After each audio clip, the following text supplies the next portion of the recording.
So this will be volume 2 in my series, in which we touch base on the issue between NBA ownership historically with the intellectual as well as the pseudo-intellectual athlete. And in volume 1, we touch base on Stephen A. Smith making comments saying that the powers that be had issues with Jaylen Brown and his non-marketability due to the fact that, he displays certain intellectual abilities as well as him being boisterous. I'll provide those links in the description below. You guys definitely check it out. But this very issue right here, before we get to this sit down, is a problem that not only stems throughout the sports world, but in everyday life. Some of you listening right now may be at a job where there's a lot of psychological games going on with people's internal relationships with money. Some of you listening right now might be dealing with a lot of issues throughout your jobs, whether you're in corporate America or the blue collar field, with them attempting to play psychological games with you so you won't project the value that you bring to the company. And the same thing happens throughout all levels of life, even with the multimillionaire modern day athlete, as we'll see in this segment right here. But they touched on numerous things, including playing the corporate game, Jaylen Brown not being selected with Team USA, his marketability, and also the powers that be, whether it be in the NBA or throughout the sports world, as well as the athletic sponsors, not wanting to deal with athletes not coming from a strong foundation, starting at home. But you guys check it out, and every once in a while, I'll check in. Because I find myself to be humane and fair. But in the same breath, when we take this example, let me use this example that you're talking about, with what I said was text to me about you. And by the way, others had said it as well. I wasn't talking about how I feel. You and I have been cool for years. You've always been good to me. What I was trying to say was, this brother is great. He's great on the basketball court. He's great off the basketball court. He's an individual of very high integrity, highly educated, whom most people that you encounter considers you nothing short of brilliant. And yet, these opportunities that clearly you are deserving of and should be afforded to you was not. Mm-hmm. And so when I brought that up, I literally get a text in the middle of the show. And immediately after the show, I got 3 separate phone calls. And they were like, yo, this guy is not liked by some of the powers that be, because he's smart, because he's outspoken, because he's principled and he's defiant and he's not easily manipulated. These are things that are costing him. I didn't look at it as something that was smearing your character. And also, part Stephen A. Smith that is not talking about, he comes from a strong culture at home, which is something this society right now is sort of deculturalizing parents from having influence on their kids.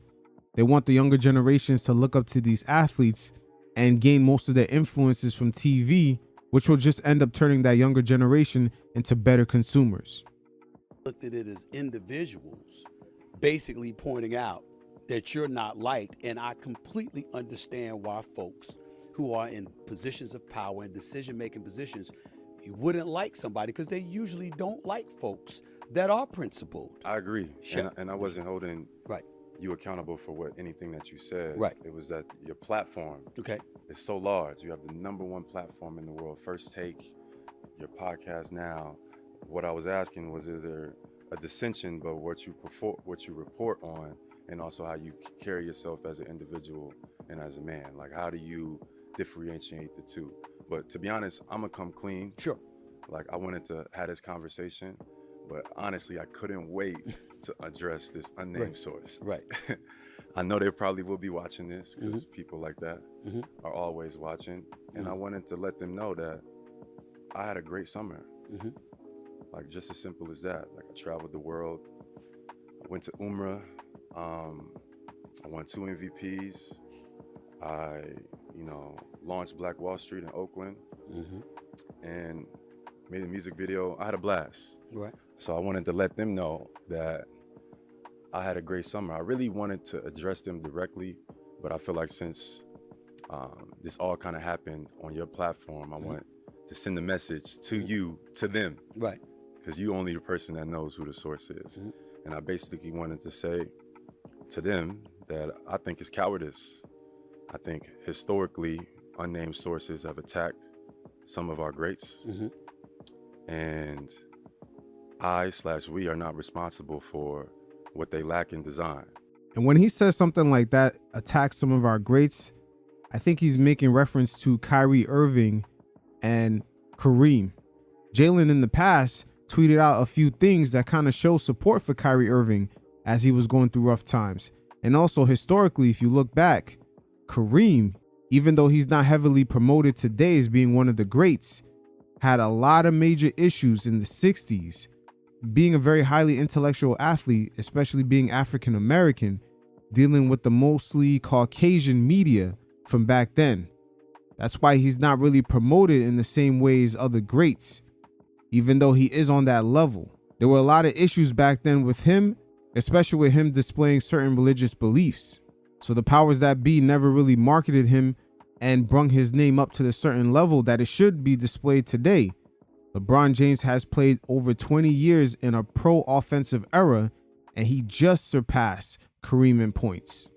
Frankly, they can call all their buddies, they pals, and friends from all over the world, all the unnamed sources, and they can shove it where they got it from. Whether they think I'm marketable or not, I walk with God. I'm gonna be me and stand with my community in this life and the next, and that's my journalistic integrity. Okay. Go ahead. I wanted to get that off my chest. Sure. And now we can start the interview. You can get it all off your chest. I'm not going away because I got to tell you something. I don't understand why somebody saying what others may feel about you to hold you back, and they know that you've done nothing to deserve it. I don't understand how that's cowardice for them to talk about what somebody else is feeling. Like, for example, I'm looking at you and I think about Bill Russell, how principled he was. I think about Muhammad Ali, how principled he was. I think about Kirk Flood, who was the father, of free agency. When you think about what he did in Major League Baseball, I think about Jackie Robinson integrating the sport of baseball. I think about so many highly educated, highly accomplished, highly principled individual. Now, it's funny how Stephen A. Smith is speaking to an NBA player and he does not mention Kareem. You see, that's how much the media had resented him back then. He is a very highly intellectual guy. And again, for how much he has accomplished in the NBA, he is not talked about enough. Just looking at Kyrie and the way he's loved, how beautiful he plays the game, some of the more recent controversies he's got in, we've seen an attempt from the media to kind of shun what he already has historically done before all those controversies had happened. It's amazing how they try to downplay what he has already accomplished.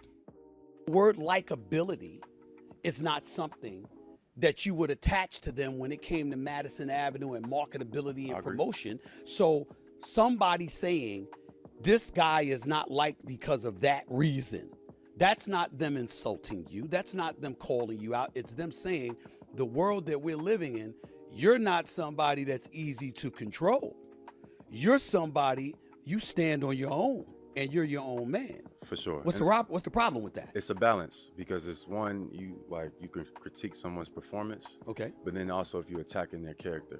Like, they didn't just say that I wasn't liked, they said I wasn't marketable, they said I was arrogant, I carried myself with a certain demeanor. And that line gets crossed between critiquing someone's performance, not liking them for whatever reason, and then attacking someone's character. I think journalistic integrity requires it to go both ways. I never had a chance to respond or defend myself. One, because they're never gonna reveal themselves, and two, the damage is already done. So when I'm speaking to is the unnamed sources. Like, I can, if you speak on it and you say something because we have a relationship, at least I can look at you and we can go back and forth about what it is that we believe or what it is that we don't believe. An unnamed source, like, what is that? And to be honest, it reminds me, I think it has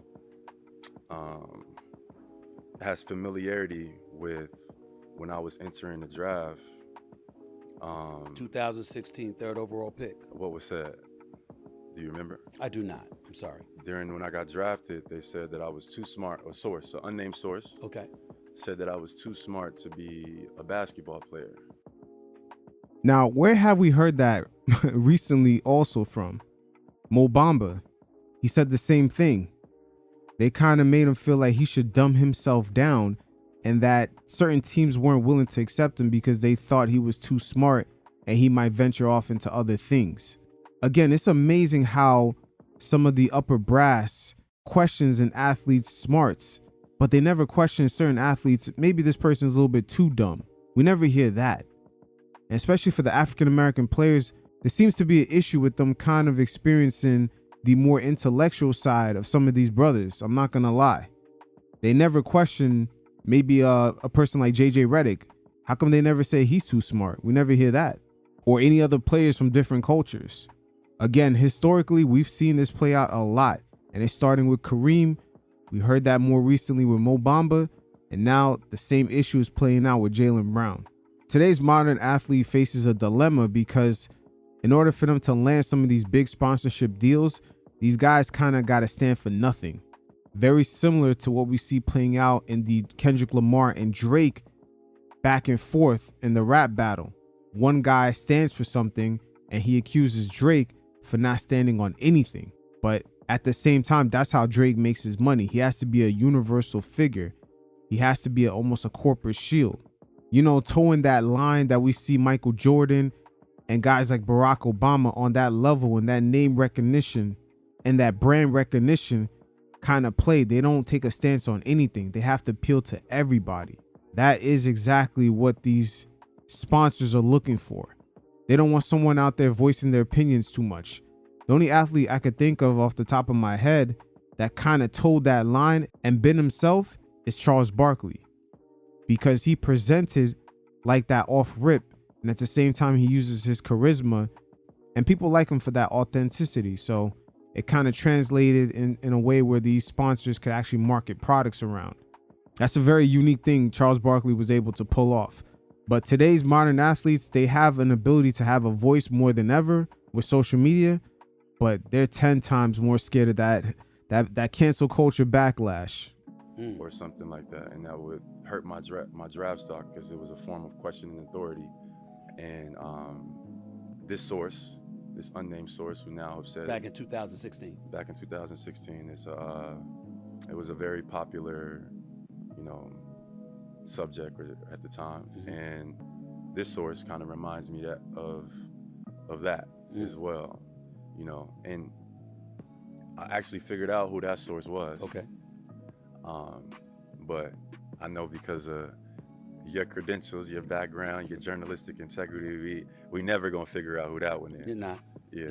You're not. I'm not gonna let that happen because I protect my sources. But I will tell you this: there's also a line that I wouldn't allow to be crossed. Like if somebody were to call up and to get into your personal business and try to attack you, I'd have never said anything like that. I'd never let something like that come out of my mouth over the airwaves or anything like that. But somebody pointing to this individual that went to Cal, this individual, I want to read something here. At the time that last year, when you agreed to your new contract extension, 5 years, over $300 million, it says here, you're the youngest person to ever hold a lecture at Harvard, became an MIT Media Lab fellow, was offered a NASA internship, became the NBA Players Association youngest vice president at the age of 22 years of age. And when your historic contract was finalized, you were in a robotics session at MIT. Is that true? That's true. So with all of that being true, I look at somebody like yourself and I don't consider it a negative, because the words that emanated out of somebody's mouth about what was being felt about you forced us to look into your background even more and ask the question, what the hell is wrong with him? Absolutely. Look at his intellect. Absolutely. Look at the fact that he doesn't get in trouble. Look at the fact that he's a great player on both ends of the floor. It forced us all to look at you, and then it had me screaming, why the hell isn't he all NBA? Why the hell isn't he on the Olympic team? You see what I'm saying? It might. The issue here is not his gifts, it's his perspective. He doesn't have the whole basic jock scope. You see these NBA owners, as well as in most everyday jobs, there's a lot of little disguises here and there to kind of, I don't want to say rob you of your worth, whether it be compensation or how you should be treated at the job. But with the league entering this new CBA, you can see the way they constructed the contracts, giving the players a higher percentage of revenue splits. I believe the players make 51% of the league's revenue now. But there's a lot of things underneath the layers because these billionaires have a team of lawyers that have years and years of just understanding contract language, and they're able to make things look good on paper. But on the back end, we've seen this new CBA actually take away players' mobility from moving from team to team. And also, it created a pool of players who have value in the league when it comes to their on-court skills. But in the open marketplace, they cannot cash in on that value. That's why there's been very little player movement in free agency. Only Paul George in the last couple of years is pretty much the only star that has transferred teams and has gotten a max deal. But a lot of players are not willing to test that open market because now the landscape is not designed in that way. And players like Brandon Ingram, Julius Randle, Lauri Markkanen, even in a way, these guys are kind of in a gray area where they're very skilled on the court, but teams right now are so stronghold on not hitting this second apron in the salary cap that they might not get their value in an open market. So they might be better off taking a lesser deal with their current teams. This is by design. And also, the owners found ways of having less players on rosters now. They can have guys on two-way contracts, and certain teams will see that's kind of hitting that threshold of being in that second apron will carry less than 15 players on a roster. So there's a lot of like small finesses that these owners kind of have snuck in. And if the league had more players like Jaylen Brown that are willing to strike or look more into these finer details, that would spell a lot of trouble for the owners. So that's why I say there's a correlation between some of the psychological games that get played, whether it be in the everyday workplace, translating to the upper ends of the NBA landscape involving multi-millionaires and billionaires. Jaylen Brown and Jason Tatum are in a situation right now in Boston where they're on huge deals, but at the same time, there is a pending ticking time bomb on how long ownership can keep this team together due to them being over that second apron. So there are multiple games being played here. Been misconstrued. Right. It may be in my tone, but my issue was never with you. It was with the unnamed source. But I knew that. I think because your mother, because your family told me. I do hold you accountable. Sure. For your platform. I think we should hold each other accountable. Right. You have the biggest and largest platform. I feel like one of the biggest reporters in the U.S. So I think that should have some dissension at the end of the day. I had no problem but with that. Who I always wanted to address, who I couldn't wait, was this source. Right. Right. So that's why I wanted to iterate right. to you, to reiterate back to them that whether they think I'm marketable or not, whether they think I'm liked or not, it's not stopping nothing.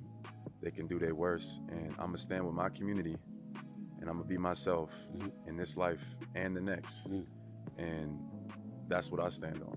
When you won the championship and they said that you were the most valuable player for the finals, you looked shocked. I remember that look on your face. You didn't expect that at all. Is that a fair assessment? I think I deserved it. Right. But I did not expect it for reasons that we've been talking about earlier in this conversation. I feel like because of who I am and because of how I approach things and what I stand for, it intimidates people and rugs people the wrong way, and I think good. Because there's a lot of organizations, there's a lot of things that need to be changed. We see the results from our former players, we see the results in our community, and nobody thinks that we need to change some of these cycles. So you should feel a certain type of way when I walk into the room. And that has caused me to miss out on opportunities, awards, and things like that, popularity. And I would be lying if I said it didn't bother me earlier in my career, but I got to the point where I fully embraced it. I walk into my masculinity. I know exactly who I am, and I'm comfortable with that. You know, whether it goes left or right, whatever direction it goes for me, my platform, whether something shakes tomorrow, like I can live with the fact that I'm gonna stand on my principles and my values to the end. You realize that everything you just said validated everything that I pointed out, right? You understand that, right? I do. Do you understand that, right? Did you hear what I said, though? Yes, I did. About accountability on my Yes, part as well, that's because what of the I'm saying. platform that I have, Yes. et cetera, et cetera. Okay. No question about it. And by the way, I'm one of those guys. Listen, if you watch me on my day job on First Take, you'll see me half the time with my head down. You know why? Because I get text messages every segment. Every single segment of every single show, there's somebody that's texting me about some players, people who pretend to hate me and never talk to me, but they're the ones texting me, coaches, executives, owners, agents, everybody. It's always been that way. So getting a perspective, it's a challenge at times to know what the line is and what it isn't. That's why I've never changed my number in 20-something years, because I want to make sure everybody can reach me, and there's no excuse for say we couldn't reach Stephen A. We couldn't reach out and touch him. That's what I try to do. That's very true. And you are here now in Boston, That's right. allowing me to be on your platform to respond. And I think that in itself is a great notion, because like a great reporter gets both sides. Right. So I feel like your unnamed source created this whole hoopla where people felt some type of way, as did I. People responded. But now it's the opportunity to clear the air and talk about, things that matter, but also address it and then move on. Right. I don't, but the thing about it is that I don't think it was something that was created. I think you recognize the fact that because of who you are and what you stand For on, sure.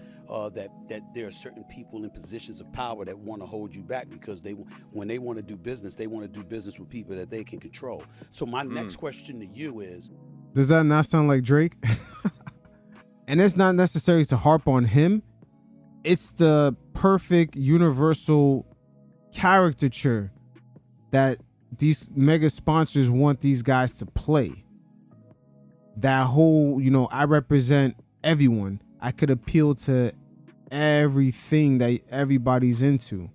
That's a double-edged sword for today's modern athlete, because right now these guys not being so willing to display too much of their personality to perhaps offend a certain demographic or group, it's kind of holding the league back and the NBA media overall from marketing these guys, because it's that same personality that makes the league more interesting for younger viewers to come in.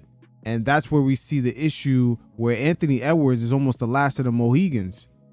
His personality, him being the American athlete, which the NBA low-key needs, quote unquote, the American swag to promote the league. Thus, they don't have to rely on too much of the international stars who don't necessarily have the same charisma. But the way things are now, where a thing can go viral real quick and just tank a whole company's stock price, these are interesting times. considering who you are and who you know yourself to be, and now that you're a champion, is it consistent, or does your principled position elevate even more because now you got the credentials to back up that you indeed are somebody who deserves everything you want? Absolutely. And yeah, it makes you stand on it even more. Like I'm comfortable with it. Like I've passed on millions of dollars worth of endorsements, not because I don't think that the money is of value, but I more so think for the next generation and helping athletes kind of understand their value to a different level. Right now, we kind of look at this exchange between endorsement, between athletes gets paid an X amount of dollars. They have no creative control, no input, no say-so. Very little percentages on royalties, which a lot of these guys don't talk about. We hear so much about the upfront money. A lot of the athletes, when it comes to their endorsement deals, are in a very similar deal to the rappers in a record label, but they're not collecting any of the back end money when it comes to the streams and the master recordings and publishing.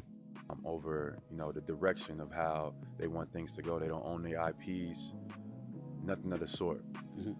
And as a Players Association rep, I get those phone calls when I'm talking to older players and their frustration about how working with and dealing with these major corporations, how it's difficult.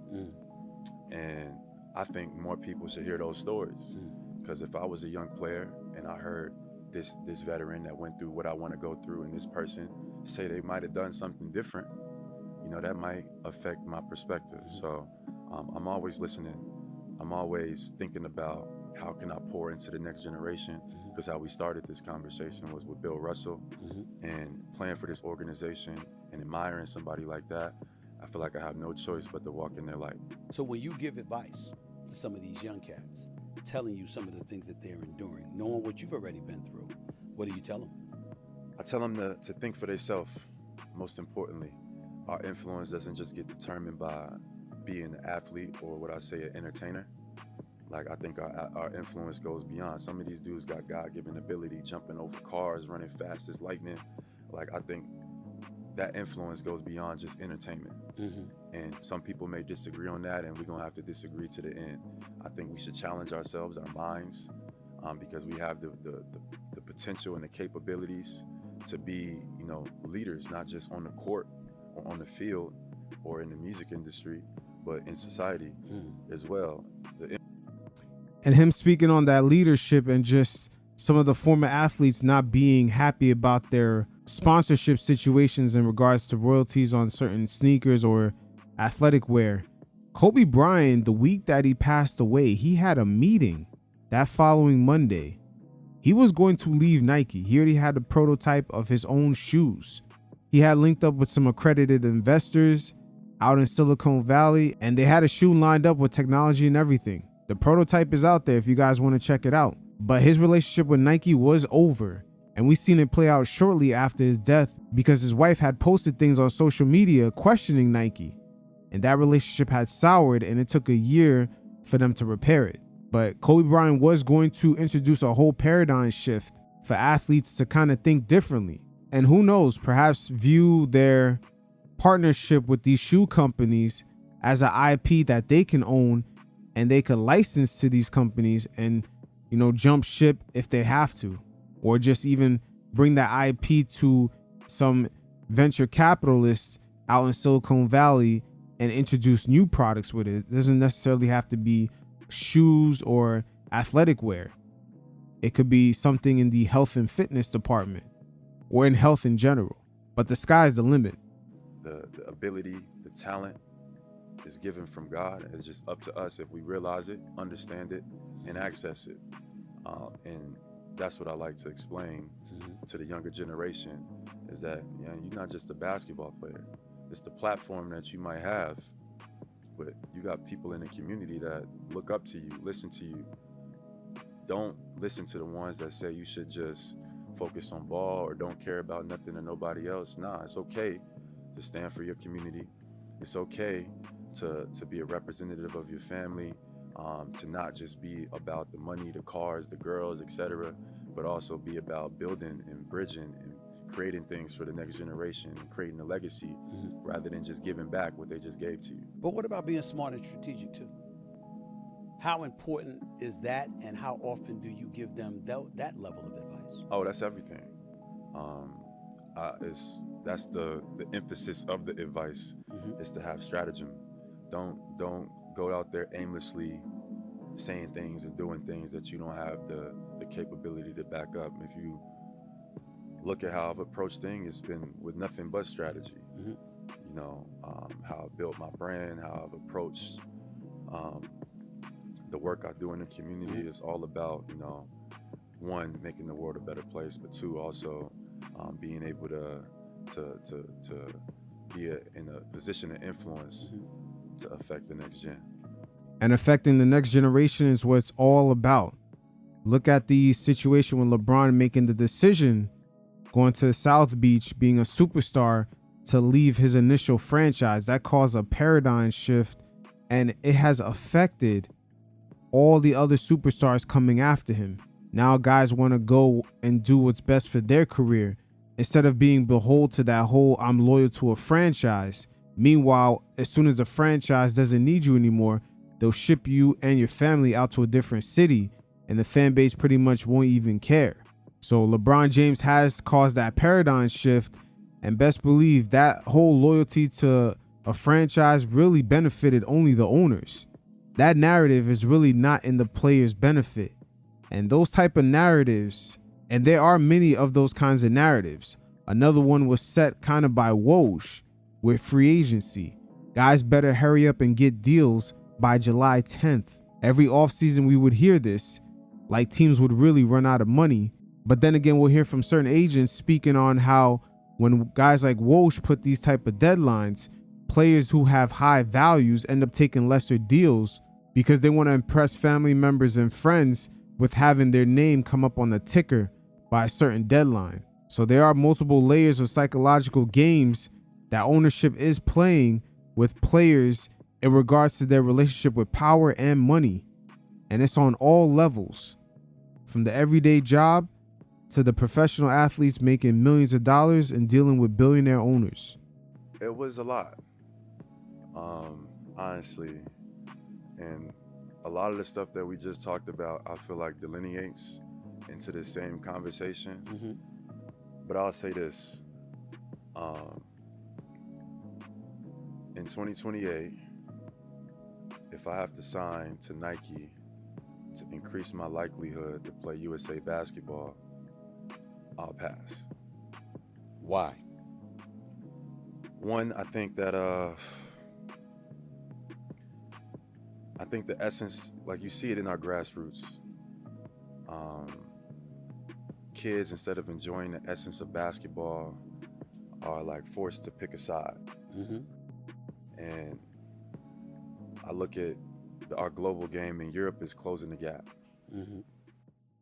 And he's right in bringing that up. Nike, along with Adidas and all the other sponsorship companies, have way too much influence, and it's forcing the best high schoolers to not being able to play other kids on the same level because they're part of a different brand.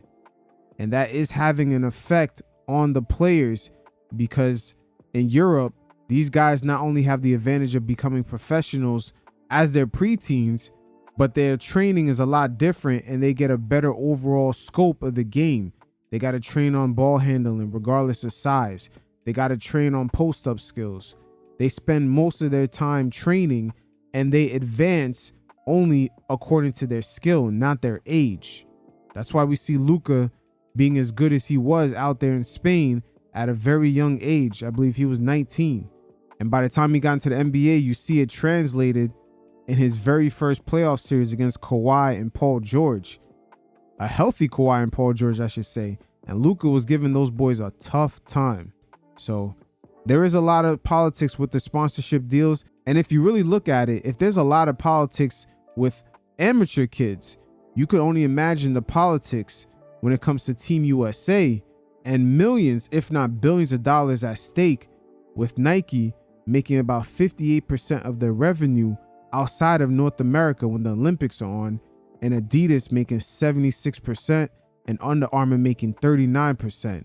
And this is where the athletes kind of got to cash in on some of those sponsorship deals with just making these Olympic appearances. They get a percentage of the royalty checks of the shoes that they sell or just merchandise. We see all kinds of sneaker releases during the Olympics, LeBron Gold Edition or etc.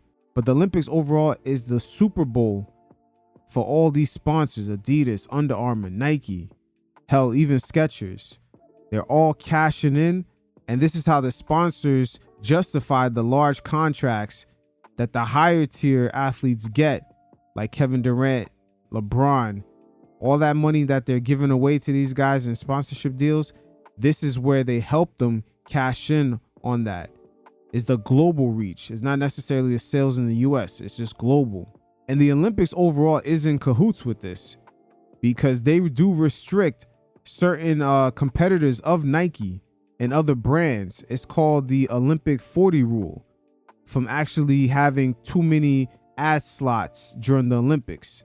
So a lot of things are reserved for Nike to be the main sponsor and kind of utilize on the Super Bowl of marketing for these athletic wear companies, which the Olympics definitely is.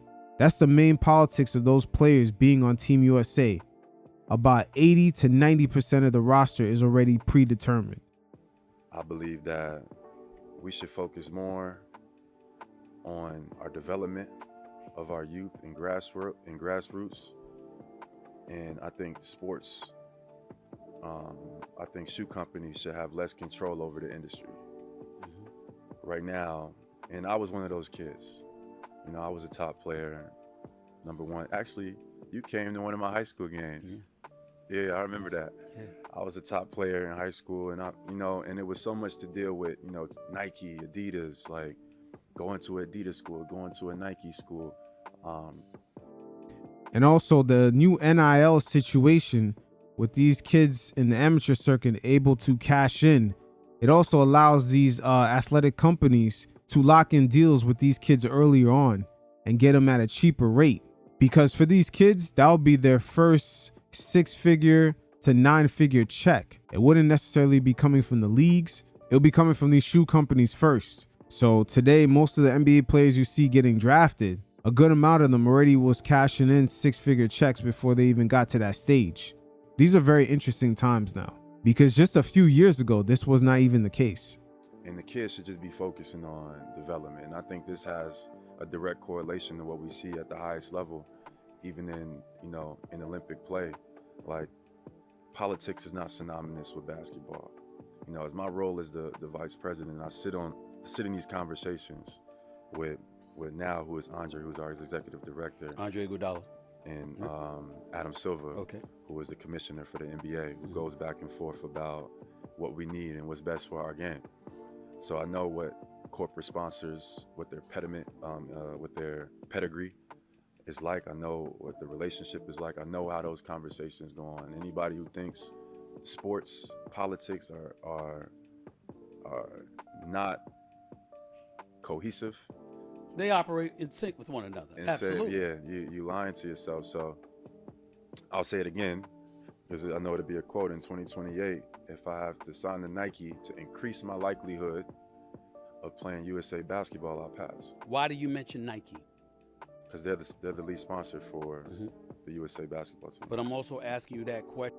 Correct. And they also operate under that Olympic 40 rule. The Olympics reserve and make sure that there's no competitor marketing their products over Nike during these games. There are rules set in place for that. So there are major power plays being made here. Is because you were once with Nike, correct? No. You were never with Nike? No, Adidas. Okay, you were with Adidas, all right. And people thought you should go with Nike, and that was not something that ended up working out. What happened with that? No need to get into I don't have a problem with the industry. I do. I'm lying. I do. Okay, I was going to say, go ahead, Jaylen. I do. All right, go ahead. I think the industry definitely needs some new energy, some new creativity, and some new options. I think the way, the shoe companies go about issuing deals and illustrating people's value in terms of IP, in terms of creative control, in terms of like how involved you are in the process, I think it needs to change. I listen to the voices of our older generation. I know players that I can name, superstars, that would tell you right now, man, they frustrated as hell. Their stuff can't come out when they want it to come out. They have no input or control. They was forced to renegotiate certain percentages that they think they should have more value. And they wish it was other options. So, people like to use the word disruptor for me, and I really don't like it. You don't like the word disruptive? For yourself? It comes with the territory. Okay. But no, because everything that I've tried to be a part of, everything that I am a part of, my thought process has always been solution-based. Listening, being a representing our 450, listening to what players are saying behind closed doors. But some people would say solutions can be disruptive from time to time, depending on who you're dealing with. Yes, no, you're correct. I just don't like to be called just like singularly a disruptor. Disruption sometimes breeds innovation. And for Nike, they're definitely going through a phase right now, switching CEOs. As you can see, they changed their whole supply chain, and that has hindered their customers' access to their products. And with so many new brands coming into the marketplace, they've actually gained market share on Nike. Nike, man, they've really been going through it the past year and a half. We just seen Caitlin Clark play a whole season having so much visibility and so much interest, but yet she doesn't even have her own shoe line. So what exactly is going on over there at Nike? Because there's not too many athletes in all sports that are bigger than Caitlin Clark right now, or just doesn't have that type of hype. But again, she spent a whole year in the WNBA without her own shoe. Says a lot about Nike right now. But my thought process has always been solution-based, trying to create a solution for what I feel like in society, from an athlete perspective, is viewed as a problem. And that doesn't just stop with the shoe industry. The agency model, we can go more in detail. Yeah. Actually, I could talk to you all day about this stuff. We have a lot of meetings with the union, which I'm happy to be involved with. I've been since I was 21 years old. So I've been 7 years now that I've been participating in the development. You turned 28 in a couple of days. Yeah, man, this is my last 2 years in my 20s. Right, that's right. That sounds terrible. It ain't terrible. I know, but I've been a part of it for 7 years, and I've learned, the ins and outs of the operational aspect of the league, the marketing approach. I learned about, how the decision-making process goes, who has responsibilities, who doesn't, and how, things are looked at and viewed. So, I think things need to change. I'm going to read a quote that you gave. But Yes, before I read the quote that you gave, you were responding to Nike founder Phil Knight. This is in 2022, who had criticized Kyrie Irving for his quote-unquote slow-motion non-apology after sharing an anti-Semitic documentary on social media. That's for Kyrie to discuss. We don't have to revisit that at all, because there's a lot of hits that he took during COVID, from myself included, that he did not deserve. So I want to make sure I'm on the record stating that, and he and I'll have a conversation at some point. But I remember when you were communicating about Nike in response to their reaction to Kyrie, and your exact words was, "Since when does Nike care about ethics?" That is facts. They use cheap labor and even child labor in some cases, quote unquote, allegedly. But we all know they've been using questionable labor, I should say. And it's really boosted their profitability on their products. It's not like they discount the price for the US customers to buy. They actually mark it up almost times 10. So yeah, they're not really necessarily the ones to be acting like the moral police out here. Now, you've never been under Nike. Like you said, you were under Adidas. Things didn't work out, but you didn't hesitate to say what you said about them. For sure. A, why? And B, do you not see how that can alienate a lot of businesses from wanting to do business? Absolutely. With you and your willingness to speak out. I think the ones who haven't been behaving ethically, for sure. I think the ones who do, I think it actually would attract them. But as a major corporation who's huge, has a lot of under their umbrella, that always hasn't maintained the ethical approach to, the decision making that they have, especially on the behalf of their signees. So being able to see that, because like a lot of the things you stand for are public, a lot of the things you represent are public, and the messaging that you put out is public.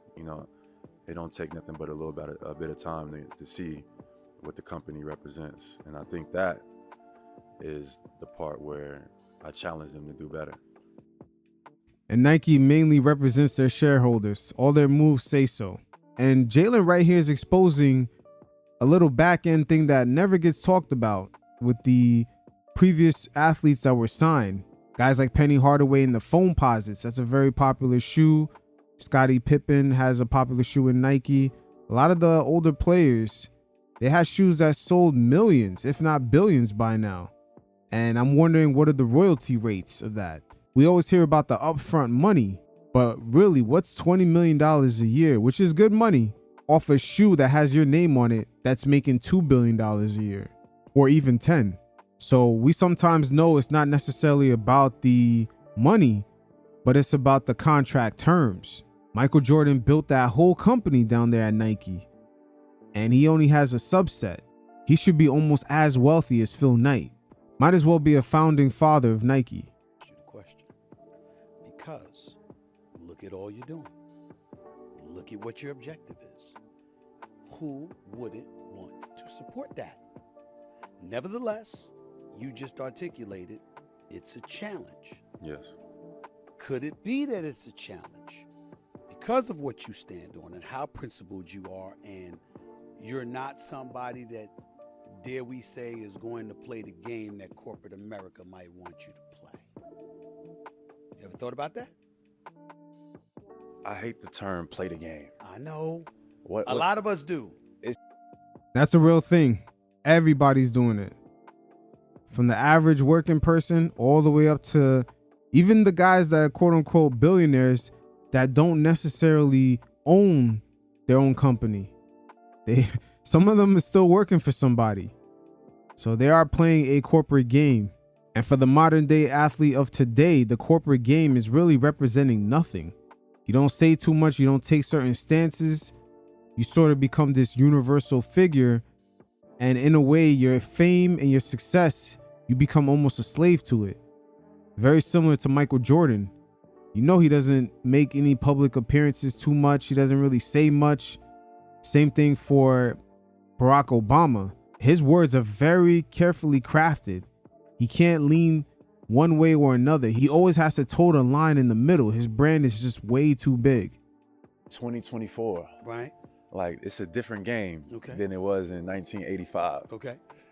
Similar people that are moving in pieces, but the game is different. I think that this generation has the prowess to be able to do a lot of different things that maybe the generation that came before wasn't able to. In a way, the internet has become almost a flying car for this new generation of players. Social media and technology has given them a leverage that corporate America used to have over them, which is the distribution of just broadcasting themselves to the world. That is a major power right now. Everyone can just do it with the device that's just in their pocket. And a lot of industries have been shaken up through this disruption. Just think about the Angel Reese and Caitlin Clark situation. They were more viral stars in college than most male athletes in a similar field, and also the professional women in the WNBA. Those girls are 10 times more popular. And that's all due to social media and just them being able to display their personalities online and people just sharing their viral moments. When something catches on fire online, there's no marketing from corporate America that could even have the same impact, no matter how much dollars are spent. Power of social media through the lens of like just the media in general. Multiple people are starting platforms. Multiple people are entrepreneurs and working for themselves. So before, like, the social norms of like corporate America is like, man, you gotta dress a certain way, speak a certain way, you know, be a certain way. You gotta have a college degree to be successful. This is what I view as playing the game. 2024, I think that still exists, but we've seen that game change, where now you could be yourself, you could dress casually or however you feel comfortable. You could have red, blue, yellow, green hair, and people will still accept you if you're good at your craft. Right. I think that game is changing. Maybe it hasn't changed completely yet, but that's what I want people to recognize as well, that the game is changing. It is not the same, and it's our responsibility that the next 20 to 50 years looks different than it looks right now. And also, it takes certain stars to become brave, like LeBron James, when he had left Cleveland, to change that paradigm and allow other guys to actually take control of their careers. And he took all the bullets for that. He took all the bullets for that when he initially went to Miami. But look now, the generation behind him followed in his footsteps, and now that is the norm. So it takes bravery from today's current stars. But because some of them are tied to some of these corporate sponsors and just these large contracts, the more money these guys make, the more they are controlled. Devil's advocate with you. You started off this interview interviewing me, asking me questions, right? And we were talking about me in this industry. Let me tell you what the dilemma that I have, and you tell me how you feel about it. I don't want to dress in a damn suit every day. I like my suits. I really do. I like to dress sharp, you know. But I don't feel like dressing like that every day. Coming on the air, knowing that hundreds of thousands are watching live, that millions, in my case billions, might be watching on video, on social media and video over the course of a calendar year, et cetera, I know that there's a responsibility that comes with that, because I'm saying, yeah, I can do it now. I can show up in a warm-up suit on the air right now. I can do a lot of things that the typical person can't do. But if I'm setting that kind of example, I can get away with it. but most people on the come up can't. And so I have a responsibility to allow them to see what, quote unquote, the words we hate, the game that has to be played. You're trying to show them that. You are somebody that's averse to that kind of thinking. I guess what I'm asking is, with all that you're accomplishing, I'm not talking about you just as an individual, as a player, but with what you're doing in the community and the help that you need from those outside to help you, do you feel compelled at all to capitulate in any way to serve the greater good? Do I? Yes. No. But no, I hear what you're saying, and I understand it. Like I said, the game hasn't completely changed, and people have to do what needs to be done. And there's nothing but respecting that. But I feel like I'm in a position where I don't have to do that. And just through my influence and through who I am, that I could represent and create a paradigm shift as well for athletes to think differently, to understand their value in a different way. And if not, from an athlete perspective, even expand it to society as well. But what I represent and what I speak for is the next generation of athletes. And I know what we go through as well is what people in corporate America are going through at the same time. So I understand it. Like your example was you wearing a suit on TV for First Take, and that's, you know, considered industry standard. Like nothing is wrong with that. I think that I was just using that as an analogy to how, you know, how someone dresses is attached to a certain level of professionalism, at least in the past, and it is still. But and a lot of times people showing up to meetings that I be at, and they be in stuff like this. Right. Yeah. I feel you. It's definitely about the next generation. Guys like Luka, Jason Tatum, as well as Jaylen Brown, De'Aaron Fox, guys in that era, that 2017, 2018 class, the type of money these guys are set up to make. And if the TV deal continues to be going well, guys in the future could continue to make even more money, and their influences should go beyond basketball. So Tatum is right about that, but it requires the stars of today to take certain chances.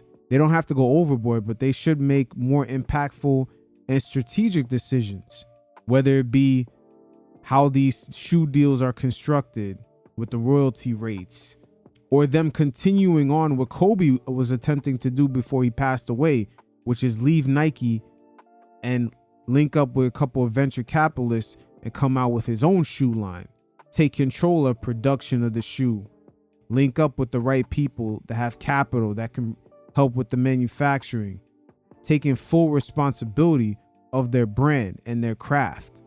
That is a major paradigm shift, because today just signing and getting a sponsorship deal is viewed so highly. It's almost like the musicians from years ago just being happy to get a record deal. But now it's what are the terms of those record deal is a discussion.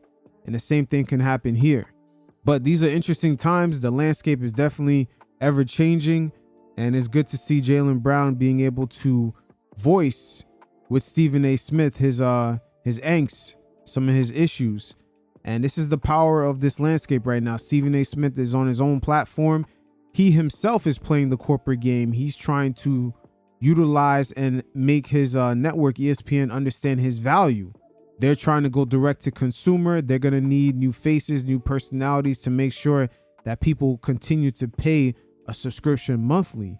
And he's one of the premier faces that have helped ESPN remain number one, stay on top. And he definitely should be cashing in on that value. The deal that he's fighting for not only helps him, but it helps future generations. Because if he takes a lesser deal, the generations behind him will be picking up the scraps. So there you have it. There is definitely a major paradigm shift due to the technological landscape. The modern day work structure is changing, as well as people's optionality, thus changing the way that they behave. There's a lot of parallels of the way this situation relates to everyday life.